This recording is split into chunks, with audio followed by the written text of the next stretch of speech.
இங்கே பார்த்தீங்களா, கிரைண்டர் வந்து ஓடிட்டுருக்கு.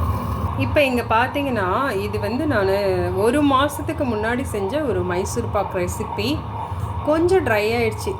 ரொம்ப டேஸ்டியாக இருந்தது. அதனால் கொஞ்ச நாள் வச்சுருந்து சாப்பிட்லாம் அப்படின்ட்டு அப்படியே என் பசங்கள்லாம் வச்சுருக்காங்க. இப்போ வந்து என்ன பண்ண போகிறேன் அப்படின்னா, போண்டா வந்து போட போகிறேன். அதுக்கு ஆயில் இருக்குது. இதுக்குள்ளார இப்படி போடணும். அப்போ அது வந்து வந்துடும். இப்படி போடணும். இப்படியும் போடலாம், இப்படியும் போடலாம். ஸோ இது வந்து பார்த்திங்கன்னா, இப்போது இது வந்து ரெடி ஆயிடுச்சு. இதை அப்படியே எடுத்து நம்ம டேஸ்ட் பண்ணணும்.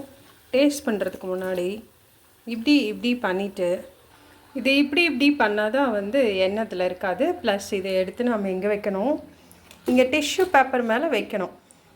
ஏன்னா நான் டயட்டில் இருக்கேன். இதில் நிறைய ஆயில் இருக்கும்ல. டிஷ்யூ பேப்பர் உஞ்சதுக்கப்புறம் அதை நம்ம சாப்பிட்லாம். ஓகே, பிடிச்சிருக்கா?